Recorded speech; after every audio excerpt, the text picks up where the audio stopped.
لو مدینے کی تجلی سے لگائے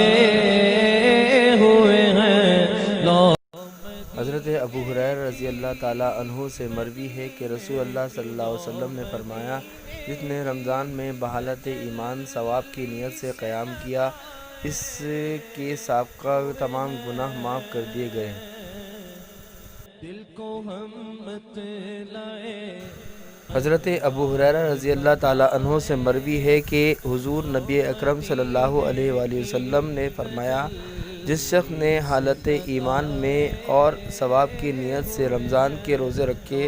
تو اس کے پچھلے گناہ معاف کر دیے جاتے ہیں، اور جو رمضان مبارک میں ایمان کی حالت اور ثواب کی نیت سے قیام کرتا ہے تو اس کے بھی سابقہ گناہ معاف کر دیے جاتے ہیں، اور جو لیلۃ القدر میں ایمان کی حالت اور ثواب کی نیت سے قیام کرے اس کے گزشتہ گناہ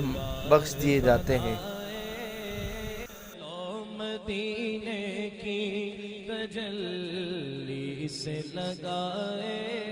حضرت عبد الرحمن بن عوف رضی اللہ تعالیٰ عنہ رسول اللہ صلی اللہ علیہ وآلہ وسلم سے روایت کرتے ہیں کہ حضور نبی اکرم صلی اللہ علیہ وآلہ وسلم نے رمضان مبارک کا ذکر فرمایا تو سب مہینوں پر اسے افضلیت دی۔ بعد ازاں آپ صلی اللہ علیہ وآلہ وسلم نے فرمایا، جو شخص ایمان اور حصول ثواب کی نیت کے ساتھ رمضان کی راتوں میں قیام کرتا ہے تو وہ گناہوں سے یوں پاک صاف ہو جاتا ہے جیسے اس دن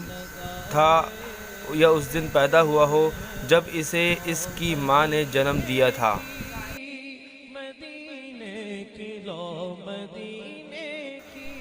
حضرت ابو ہریرہ رضی اللہ تعالیٰ عنہ سے مروی ہے کہ رسول اللہ صلی اللہ علیہ وآلہ وسلم نماز تراویح پڑھنے کی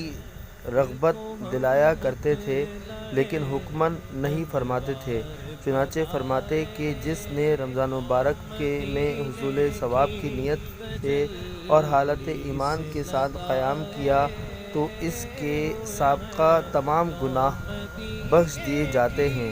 حضور نبی اکرم صلی اللہ علیہ وآلہ وسلم کے وصال مبارک تک نماز تراویح کی یہی صورت برقرار رہی۔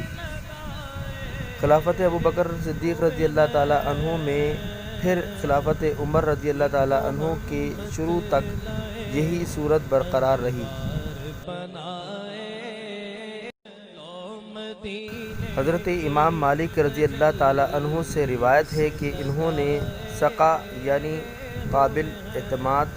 اہل علم کو یہ کہتے ہوئے سنا کہ حضور نبی اکرم صلی اللہ علیہ وآلہ وسلم کو سابقہ امتوں کی عمریں دکھائی گئیں یا اس بارے میں جو اللہ نے چاہا دکھایا، تو آپ صلی اللہ علیہ وسلم نے اپنی امت کی کم عمروں کا خیال کرتے ہوئے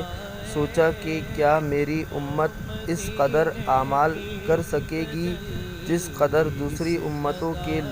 لوگوں نے طوالت عمر کے باعث کیے، تو اللہ تعالیٰ نے آپ صلی اللہ علیہ وسلم کو شب قدر عطا فرما دی جو ہر 1000 مہینے سے بہتر افضل رات ہے۔ حضرت عبادہ بن صامت رضی اللہ تعالیٰ عنہ سے مروی ہے کہ انہوں نے عرض کیا، یا رسول اللہ صلی اللہ علیہ وآلہ وسلم، ہمیں شب قدر کے بارے میں بتائیے۔ تو آپ صلی اللہ علیہ وسلم نے فرمایا، یہ رات ماہ رمضان مبارک کے آخری عشرے میں 21ویں، 23ویں، 25ویں، 27ویں اور 29ویں یا رمضان مبارک کی آخری رات ہوتی ہے۔ جو بندہ اس میں ایمان و ثواب کے ارادے سے قیام کرے اس کے اگلے پچھلے تمام گناہ بخش دیے جاتے ہیں۔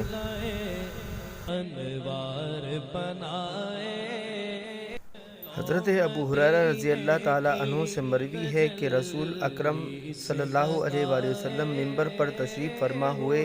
تو 3 بار آمین آمین آمین فرمایا۔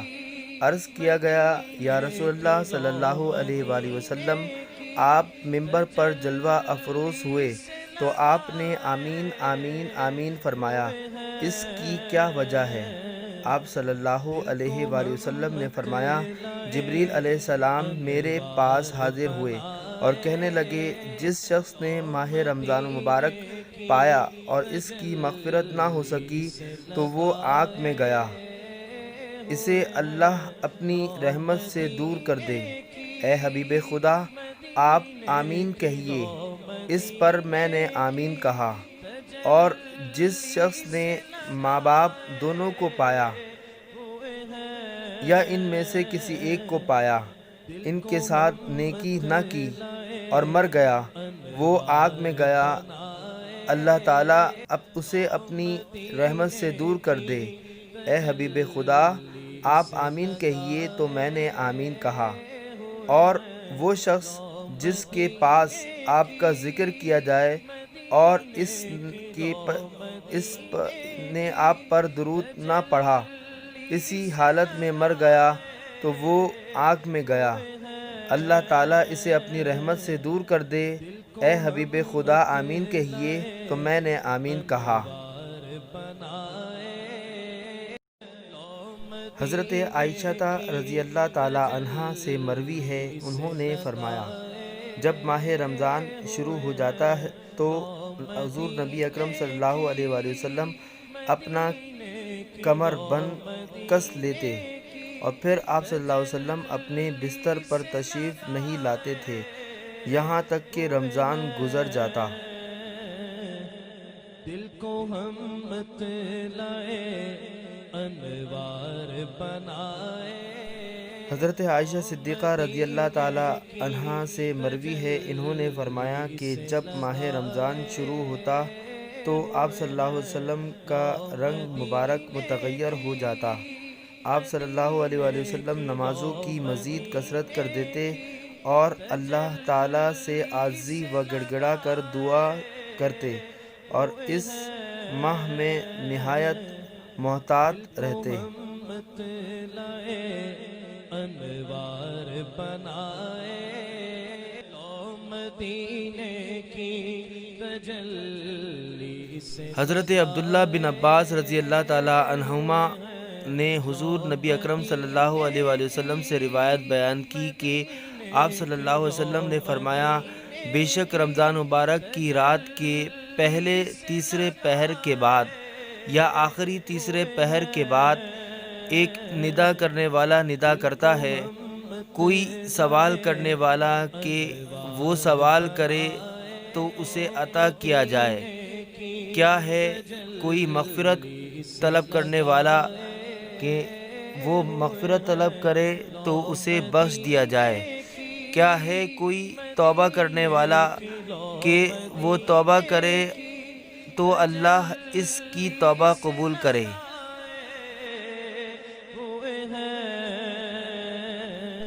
حضرت عبادہ بن صامت رضی اللہ تعالی عنہ سے روایت ہے کہ حضور نبی کرم صلی اللہ علیہ وآلہ وسلم نے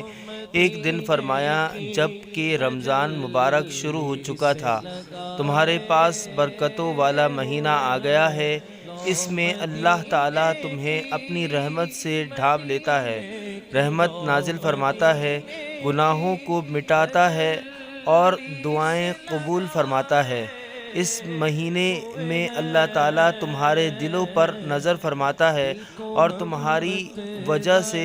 اپنے فرشتوں کے سامنے فخر کرتا ہے، لہٰذا تم اپنے قلب و باطن سے اللہ تعالیٰ کی بارگاہ میں نیکی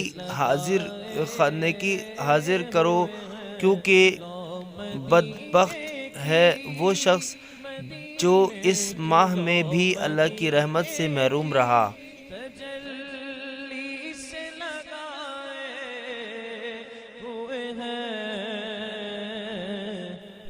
حضرت عمر بن خطاب رضی اللہ تعالیٰ عنہ سے مروی ہے کہ حضور نبی اکرم صلی اللہ علیہ وآلہ وسلم نے فرمایا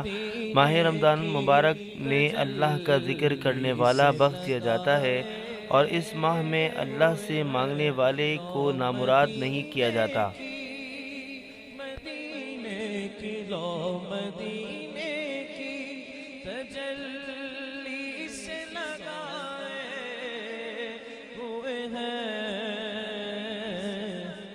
دل کو ہم بتلائے